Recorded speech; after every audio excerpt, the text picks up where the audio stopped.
pushed back. Let's discuss this with Democratic Congressman James Walkinshaw of Virginia. Congressman, you and your colleagues are still getting paid on salaries that are roughly 4 times as much as the average TSA agent's salary.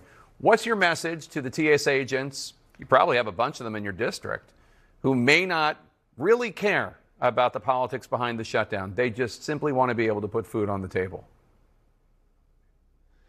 That's right. Look, it is absolutely outrageous that our TSA agents and our FEMA workers and our cybersecurity workers are not getting paid right now. And that's why I and other Democrats have put forward legislation to fund all of those DHS agencies except for ICE and CBP so we can continue those negotiations. Look, Donald Trump's immigration agenda, the mass deportation agenda, is out of control. The American people want it to be reined in.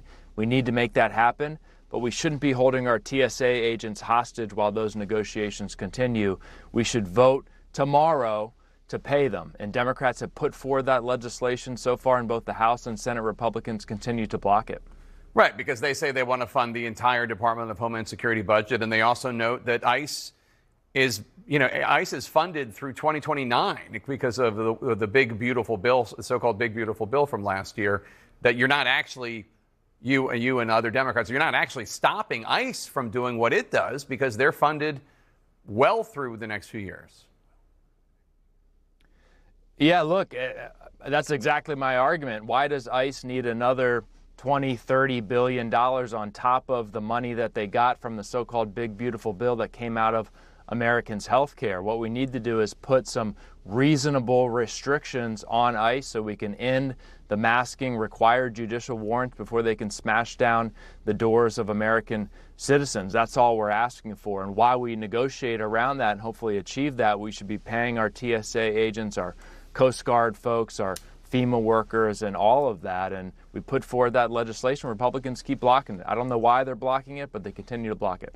Last hour, I asked Transportation Secretary Sean Duffy about what he thinks will happen if TSA agents miss their next payday. He said smaller airports might be forced to shut down. Take a listen.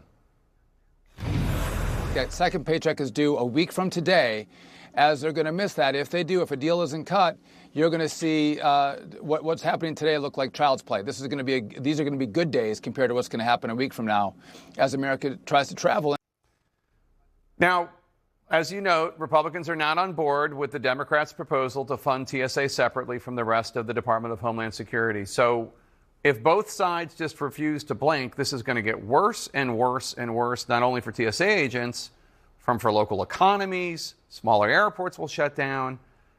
We had a senator on the show the other day, a Republican senator, I think Joni Ernst, who said that Katie Britt, the Republican senator from Alabama, who often tries to work through a lot of these issues with negotiations, the Democrats aren't even meeting with her. Well, my understanding is the White House put forward an offer. Democratic leaders have rejected that. The White House is considering sending over another offer. But look, I listened there to Secretary Duffy, and what he's facing, what President Trump is facing the next couple weeks as we head into the spring break travel season.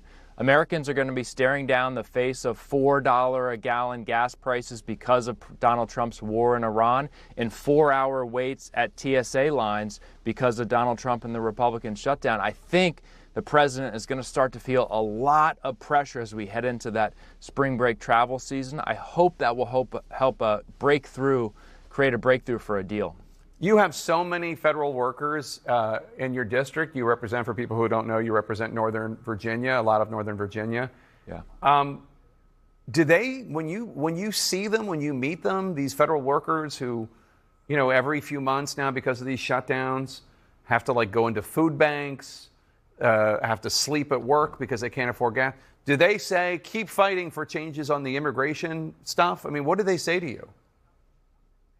What federal workers say to me, and this is DHS and across the board, is, look, they have faced down 15 months of attacks and assaults from the Trump administration, thousands of firings, retirement benefits not coming through when they're supposed to come through, verbally assaulted by the OMB director and the president himself. So they have endured a lot of abuse on top of the shutdown. So they are frustrated and fed up, no question, but they understand that at the end of the day, Donald Trump and Republicans have been shutting down DHS and other agencies for 15 months. This shutdown makes it worse, and we need to bring it to an end. But it's been 15 months of frustration and abuse that they've endured on top of the shutdowns. Democratic Congressman James Walkinshaw from the great Commonwealth of Virginia. Thank you, sir. Good to see you. Thanks, Jake. A federal judge said